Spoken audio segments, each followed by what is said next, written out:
So, our topic is recombinant DNA technology. तो recombinant DNA technology क्या होता है?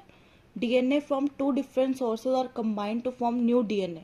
दो अलग अलग sources से DNA लेते हैं, उनको combine करके एक new DNA बनेगा. उस new DNA का नाम होगा rDNA या फिर recombinant DNA.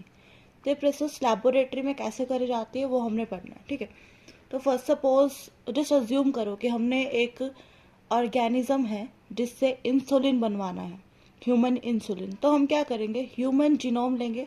सपोज ये ह्यूमन डीएनए है, ठीक है, ये ह्यूमन सेल है. ह्यूमन सेल के अंदर न्यूक्लियस होगा, ह्यूमन का पूरा डीएनए प्रेजेंट होगा. तो हम क्या करेंगे, यहाँ से इंसुलिन बनाने वाला जो जीन है उसे आइसोलेट कर लेंगे. ठीक है, तो उसको आइसोलेशन की एक प्रॉपर प्रोसेस होती है.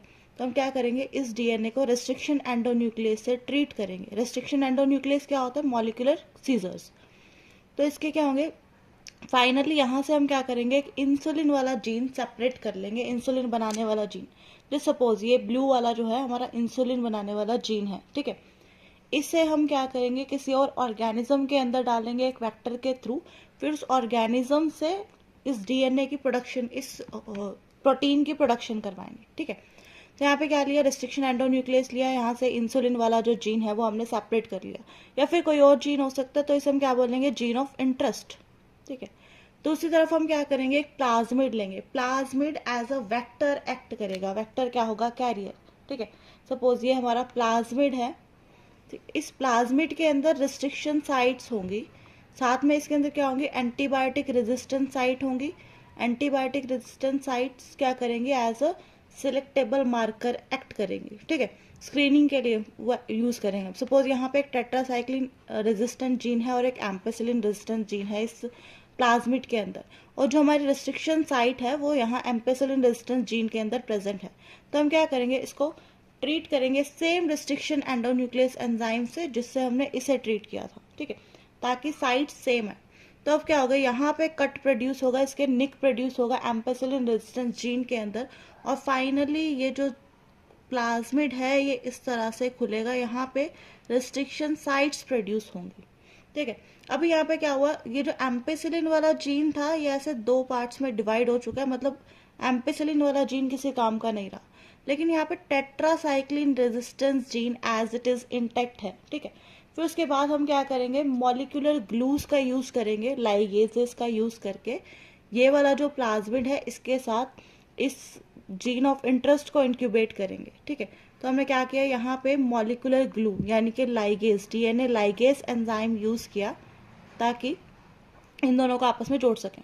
तो अब ये जो सारी प्रोसेस है ना, फाइनली टेस्ट ट्यूब के अंदर ही होगी. टेस्ट ट्यूब के अंदर होगी या फिर किसी वेसल के अंदर होगी. ठीक है, तो यहाँ पे चांस फैक्टर है, हो सकता है ये जो प्लाज्मिड की साइड्स हैं आपस में ही लाइगेट कर जाएं. जैसे सपोज ये प्लाज्मिड है. ठीक है, ये प्लाज्मिड ऐसे खुला था, यहाँ पे हमारा जीन ऑफ इंटरेस्ट है जो आके इंसर्ट होना था. अब हमने लाइगेज डाला, हो सकता है कि ये जो प्लाज्मिड यहाँ से निक्स में प्रोड्यूस हुआ है ये वापस से ऐसे ही जुड़ जाए. ठीक है, और या फिर दूसरा केस क्या होगा कि ये जो जीन ऑफ इंटरेस्ट है ये आके इसमें ऐसे इंसर्ट हो जाए. ठीक है, तो यहाँ पे हमारे पास दो केसेस आएंगे. एक केस वो होगा जिसमें ये जो प्लाज्मिड है इसकी सेल्फ लाइगेशन हो जाती है, प्लाज्मिड जो है ऐसे ही आपस में जुड़ जाता है. दूसरा वाला केस होगा जब ये प्लाज्मिड इस प्लाज्मिड के अंदर आके हमारा जीन ऑफ इंटरेस्ट इंसर्ट हुआ है. सपोज ये हमारा जीन ऑफ इंटरेस्ट है जो इस प्लाज्मिड के अंदर आके इंसर्ट हुआ. ठीक है, अब यहाँ पे क्या है, ये जो एम्पेसिलिन रेजिस्टेंट जीन था ये डिस्ट्रॉय हो चुका है. एम्पेसिलिन रेजिस्टेंट जीन यहाँ पे किसी काम का नहीं रहा, लेकिन टेट्रासाइक्लिन रेजिस्टेंट जीन इसके अंदर अभी भी एज इट इज इंटैक्ट है. इस वाले के अंदर एम्पेसिलिन रेजिस्टेंट जीन भी इंटैक्ट है और टेट्रासाइक्लिन रेजिस्टेंट जीन भी इंटैक्ट है. तो ये वाला हमारा क्या होगा, इस वाले प्लाज्मिड को हम बोलेंगे सेल्फ लाइगेटेड प्लाज्मिड. ठीक है, ये सेल्फ लाइगेटेड प्लाज्मिड बना. और जो दूसरा वाला प्लाज्मिड है इसे हम बोलेंगे रिकॉम्बिनेंट डीएनए, क्योंकि यहाँ एक न्यू कॉम्बिनेशन बना है, जीन ऑफ इंटरेस्ट आके प्लाज्मिड के अंदर इंसर्ट हो चुका है. ठीक है, फिर हम क्या करेंगे, इनको इंक्यूबेट करेंगे बैक्टीरिया के साथ. ये दोनों जो प्लाज्मिड है वो चांस फैक्टर है, वो हमें नजर तो आता नहीं है क्योंकि सारा कुछ वेसल के अंदर, कल्चर वेसल के अंदर हुआ. ठीक है, तो इन दोनों को हम इंक्यूबेट करेंगे बैक्टीरिया के साथ. Bacteria mostly E coli use होगा. ठीक है, अब सपोज ये बैक्टीरिया है. ठीक है, इस बैक्टीरिया के पास हमने प्लाज्मिड डाल दिया. ये बैक्टीरिया का खुद का जीनोम है ये वाला. ठीक है, इस बैक्टीरिया के पास हमने प्लाज्मिड डाले. एक ये वाला प्लाज्मिड जो सेल्फ लाइगेटेड है और एक ये वाला प्लाज्मिड जिसके अंदर हमारा जीन ऑफ इंटरेस्ट इंसर्टेड है, ठीक है। तो अब चांस फैक्टर है, हो सकता है बैक्टीरिया इस वाले को पिक करे, कुछ बैक्टीरिया इस वाले को पिक करे, ठीक है। तो हमारे पास यहाँ पे 3 केसेस आएंगे। कौन से वाले 3 केस आएंगे? एक वो केस होगा जब बैक्टीरिया ने अब चांस फैक्टर था तो बैक्टीरिया ने क्या किया, कुछ ने प्लाज्मिड पिक किया, कुछ ने नहीं किया। सपोज ये हमारा फर्स्ट केस है जब बैक्टीरिया ने कोई भी प्लाज्मिड पिक नहीं किया, ठीक है। बैक्टीरिया एज इट इज है, ये बैक्टीरिया का खुद का जीनोम है, इसने कोई भी प्लाज्मिड पिक नहीं किया। दूसरा केस आएगा, हो सकता है बैक्टीरिया ने सेल्फ लाइगेटेड वाला प्लाज्मिड पिक कर लिया हो। अब बैक्टीरिया अगर सेल्फ लाइगेटेड वाला प्लाज्मिड पिक करेगा मतलब उसके अंदर हमारा जीन ऑफ इंटरेस्ट नहीं गया, ठीक है। ये बैक्टीरिया ने सेल्फ लाइगेटेड वाला प्लाज्मिड पिक कर लिया। थर्ड केस क्या आएगा, बैक्टीरिया ने जीन ऑफ इंटरेस्ट वाला प्लाज्मिड पिक कर लिया, ठीक है। ये इसका खुद का जीनोम है, यहाँ इसने क्या किया, ये प्लाज्मिड पिक किया, इस प्लाज्मिड के अंदर हमारा जीन ऑफ इंटरेस्ट इंसर्टेड था, ठीक है। ये 3 केस आए। तो अब हम इसकी क्या करेंगे, स्क्रीनिंग करेंगे। ये सारा कुछ क्यों हुआ, क्योंकि नॉर्मली हमने प्लाज्मिड जो है वो इंक्यूबेट कराए थे बैक्टीरिया के साथ। अब हमें नहीं पता बैक्टीरिया कौन सा वाला पिक करे, वो सारा कुछ चांस फैक्टर है, ठीक है। जिसके साथ इंक्यूबेट कराया तो यहाँ पे क्या हुआ, ये 3 केसेस आए। अब हमें पता लगाना है कि जो हमारा डिजायर्ड बैक्टीरिया है वो कौन सा वाला। देखो इस वाले के पास एम्पिसिलिन रेजिस्टेंस है, नहीं। टेट्रासाइक्लिन रेजिस्टेंस है, नहीं, क्योंकि इसने प्लाज्मिड ही पिक नहीं किया। इस वाले के पास एम्पिसिलिन रेजिस्टेंस है, हाँ, क्योंकि यहाँ पे ampicillin resistance gene as it is intact है। इसके पास टेट्रासाइक्लिन रेजिस्टेंस भी है, ठीक है। इस वाले के पास ये जो हमारा डिजायर्ड बैक्टीरिया है जो हमें एक्चुअल में चाहिए, इसके पास क्या है, एम्पिसिलिन रेजिस्टेंस नहीं है, ठीक है। लेकिन इसके पास टेट्रासाइक्लिन रेजिस्टेंस प्रेजेंट है। मतलब ये वाला बैक्टीरिया एम्पिसिलिन अगर हम इसके ऊपर डालेंगे तो उससे मर सकता है, लेकिन टेट्रासाइक्लिन से नहीं मरेगा। ये वाला किसी भी एंटीबायोटिक से, दोनों में से किसी भी एंटीबायोटिक से नहीं मरेगा, ठीक है। इसके ऊपर कोई भी एंटीबायोटिक डालो इसकी डेथ हो जाएगी, ग्रो ही नहीं करेगा कल्चर मीडिया में, ठीक है। तो अब हमने पता लगाना है कि हमारा डिजायर्ड बैक्टीरिया कौन सा, इसे हमने यहाँ से आइसोलेट करना है। तो उसके लिए हम मेथड यूज करते हैं स्क्रीनिंग मेथड। स्क्रीनिंग का मतलब होता है कि हमें पता लगाना कि हमारा डिजायर्ड वाला बैक्टीरिया कौन सा है, उसे हम बोलते हैं स्क्रीनिंग, ठीक है। और इस स्क्रीनिंग में जो हेल्प करते हैं वो होते हैं सिलेक्टेबल मार्कर्स। सिलेक्टेबल मार्कर कोई भी एक जीन जो हेल्प करे स्क्रीनिंग में, जैसे कि यहाँ पे हम एम्पिसिलिन रेजिस्टेंट जीन को यूज करेंगे स्क्रीनिंग के लिए, ठीक है।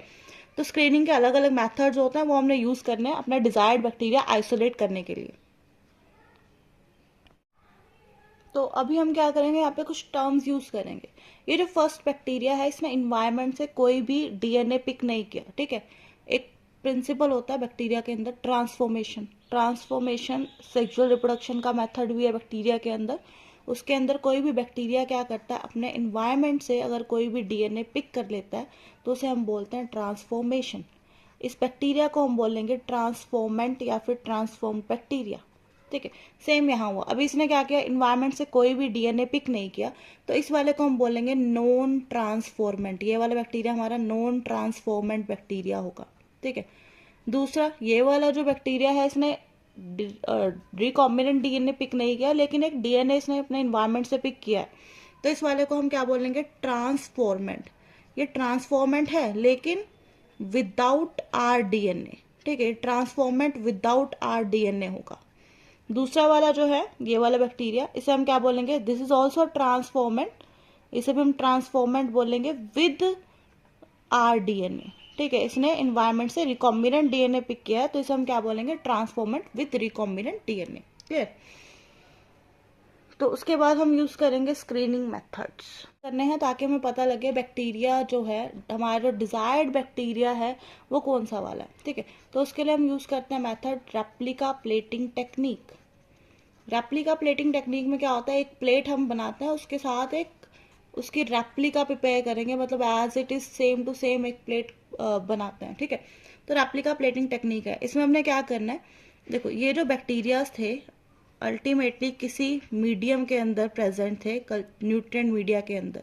तो यहाँ पे हमारे पास 3 केस आए थे ना, 3 तरह के bacteria, non transformant, transformant with recombinant DNA and transformant without recombinant DNA, ठीक है। तो हम क्या करते हैं, एक प्लेट प्रिपेयर करते हैं। अब बायोटेक लैब में, माइक्रोबायोलॉजी लैब में क्या होता है, पेट्री प्लेट प्रेजेंट होती है, ठीक है। इस पेट्री प्लेट पे हम कल्चर मीडिया डालते हैं। कल्चर मीडिया होता है न्यूट्रिएंट मीडिया बैक्टीरियाज के लिए, ठीक है। इस कल्चर मीडिया के अंदर साथ में, मतलब culture media as a food act करेगा बैक्टीरिया के लिए, इसके अंदर हम ऐड करेंगे अगार अगार। अगार अगार सॉलिडिफाइंग एजेंट होता है। अगार अगार जो मीडिया है उसे एज अ जेली की फॉर्म में कन्वर्ट करेगा, जैसे कैंडल वैक्स होती है वैसा बना देगा। उसके बाद हम इस पेट्री प्लेट के ऊपर उस मीडिया को डाल देंगे और मीडिया सॉलिडिफाई हो जाएगा। तो और हम क्या करते हैं, एक लूप लेते हैं, मतलब अलग अलग मेथड होते हैं प्लेटिंग के, उसमें से जस्ट हमें इतना पढ़ना है कि एक आयरन लूप होती है इस तरह की, यहाँ पे एक लूप बनी होती है, इसे हम इसके अंदर डिप करेंगे, ठीक है। डिप करने से क्या होगा, इसके ऊपर थोड़े से बैक्टीरिया अटैच हो जाएंगे और फिर इसे इस प्लेट के ऊपर इस तरह से रब किया जाता है, ठीक है। अल्टीमेटली क्या होता है, जहाँ जहाँ पे बैक्टीरिया टच होते हैं ना, वहाँ वहाँ पे बैक्टीरिया डिवाइड करना स्टार्ट करते हैं और इनके ऐसे कॉलोनीज बन जाती हैं, ठीक है। तो इस तरह से हम कल्चरिंग करते हैं माइक्रोबायोलॉजी लैब के अंदर। अलग अलग तरह की प्लेट्स होती हैं, ठीक है। तो यहाँ पे ये प्लेट हमने प्रिपेयर करी, जस्ट अज्यूम करो कि हमारी फर्स्ट प्लेट है ये वाली, इसके ऊपर हमारे पास ऐसे 4 कॉलोनीज आई, ठीक है। और हमारे पास केसेस क्या थे, एक ये वाला बैक्टीरिया था जिसके अंदर प्लाज्मिड ही नहीं गया, एक ये वाला बैक्टीरिया विदाउट रिकॉम्बिनेंट डीएनए, ठीक है, ये एज सच इंटैक्ट है, ये इसका प्लाज्मिड है। एक वो वाला बैक्टीरिया जो हमारा डिजायर्ड बैक्टीरिया है जिसके पास डिजायर्ड जीन है, ठीक है, ये वाला केस आया। अब यहाँ पे क्या होगा, इस प्लेट का जो हमने न्यूट्रिएंट मीडिया प्रिपेयर किया था ना, उसके अंदर हमने एम्पेसिलिन डाल दी। एम्पेसिलिन नहीं डालेंगे उसके अंदर, ठीक है। उसके अंदर हम टेट्रासाइक्लिन ऐड करेंगे। टेट्रासाइक्लिन ऐड करने से क्या होगा, इसके पास क्या थी, एम्पेसिलिन रेजिस्टेंस नहीं थी, है ना। इस वाले के पास ना एम्पेसिलिन रेजिस्टेंस थी ना इसके पास टेट्रासाइक्लिन रेजिस्टेंस थी, तो मतलब ये वाला तो वहां ग्रो ही नहीं करेगा, ठीक है। इन दोनों के पास क्या थी, इसके पास एम्पेसिलिन और टेट्रासाइक्लिन दोनों की रेजिस्टेंस थी, इसके पास क्या था, एम्पेसिलिन रेजिस्टेंस नहीं थी लेकिन टेट्रासाइक्लिन रेजिस्टेंस थी। मतलब यहाँ पे जो हमारी कॉलोनीज आई हैं 4, जैसे अज्यूम करो 4 कॉलोनीज आई है, अदरवाइज ज्यादा आती है, ठीक है। इनमें सिर्फ ये वाले 2 ही बैक्टीरिया प्रेजेंट है। अब हमें पता लगाना है कि इन चारों में से ये वाला कौन सा है, क्योंकि डिजायर्ड तो हमारा यही वाला है, ठीक है। तो हमें ये पता लगाना है कि ये वाला कौन सा है। यहाँ पे हम टेट्रासाइक्लिन ऐड नहीं कर सकते थे, नहीं तो ये डिजायर्ड वाला ही मर जाता, सॉरी, यहाँ पे हम एम्पेसिलिन ऐड नहीं कर सकते थे। अगर हम इस मीडिया के अंदर एम्पेसिलिन ऐड करते तो इसकी डेथ हो जाती, इसकी इतनी मेहनत से इसी को बनाया था, ठीक है। तो हमें अब इन चारों में से पता लगाना है कि ये वाला कौन सा है। तो उसके लिए हम क्या करेंगे, इस प्लेट की एज सच रेप्लिका प्रिपेयर करेंगे। रेप्लिका प्रिपेयर करने के लिए हम क्या करते हैं, सेम प्लेट प्रिपेयर करते हैं एक और, ठीक है। इस वाली प्लेट में इस बार हम क्या करेंगे, एम्पेसिलिन डाल देंगे, ठीक है। इसके अंदर एम्पेसिलिन एंटीबायोटिक हमने ऐड कर दी। और हम क्या करेंगे, एक वुडन ब्लॉक लेंगे, एक ब्लॉक होता है वुड का, ठीक है। उसके ऊपर एक वेलवेट का क्लॉथ लगाते हैं, वेलवेट क्लॉथ, उसके ऊपर ऑलरेडी ऐसे नीडल लाइक फैब्रिक होता है वो। इसको उठा के इस प्लेट के ऊपर रखेंगे और यहाँ से उठा के डायरेक्टली एज इट इज इस दूसरी वाली प्लेट पे रख देंगे। तो क्या होगा, जहाँ जहाँ पे भी उस वेलवेट के क्लॉथ पे बैक्टीरिया टच हुआ होगा, वहाँ पे सेम ऐसे इस दूसरी वाली प्लेट पे टच होगा। अब सपोज हमने इसे इंक्यूबेट करा और यहाँ पे ये वाली कॉलोनी डिवेल्प हो गई और ये वाली कॉलोनी डिवेल्प हो गई, ठीक है। फिर हम क्या करेंगे, इन दोनों को मैच करके देखेंगे। अब देखो यहाँ पे कॉलोनी नंबर 1 जो है वो एब्सेंट है, कॉलोनी नंबर 3 जो है वो एब्सेंट है। यहाँ पे एम्पेसिलिन रेजिस्टेंस प्रेजेंट है, एम्पेसिलिन एंटीबायोटिक प्रेजेंट है। इसका मतलब कॉलोनी नंबर 1 और 3 इस एम्पेसिलिन के ऊपर ग्रो नहीं कर पा रही हैं। इसका मतलब कॉलोनी नंबर 1 और 3 के पास एम्पेसिलिन रेजिस्टेंस प्रेजेंट नहीं है। मतलब कॉलोनी नंबर 1 और 3 जो है वो हमारी डिजायर्ड कॉलोनी है। इसे हम यहाँ से आइसोलेट करके, इन दोनों कॉलोनीज को हम यहाँ से आइसोलेट करके दूसरी प्लेट के ऊपर ग्रो करा लेंगे। ये वाली हमारी डिजायर्ड कॉलोनी थी। ये फर्स्ट मेथड होता है रेप्लिका प्लेटिंग टेक्निक, ये फर्स्ट मेथड है स्क्रीनिंग का, ठीक है। उसके अलावा एनसीईआरटी में एक और मेथड मेंशन है रेप्लिका प्लेटिंग टेक्निक के अलावा, ब्लू वाइट स्क्रीनिंग, ठीक है। सेकेंड मेथड है ब्लू वाइट स्क्रीनिंग। अभी इस रेप्लिका प्लेटिंग टेक्निक में क्या होता है, बहुत ज़्यादा हेक्टिक हो जाता है सब कुछ, क्योंकि 2 प्लेट प्रिपेयर करनी पड़ती है, फिर उनको मैच करना पड़ता है। एक्चुअल में जो प्लेट होती है उसके ऊपर कॉलोनीज बहुत सारी आती है, तो ये मैच करना कि कौन सी वाली कॉलोनी प्रेजेंट है और कौन सी वाली कॉलोनी एब्सेंट है बहुत ज़्यादा डिफिकल्ट हो जाता है, ठीक है। तो उसके अलावा हम क्या कर सकते हैं, कोई और वेक्टर यूज़ कर सकते हैं। जैसे हमने यहाँ पे एम्पेसिलिन रेजिस्टेंस वाला और टेट्रासाइक्लिन रेजिस्टेंट जीन वाला प्लाज्मिड यूज़ किया, उसके अलावा हम कोई और वेक्टर यूज़ कर सकते थे।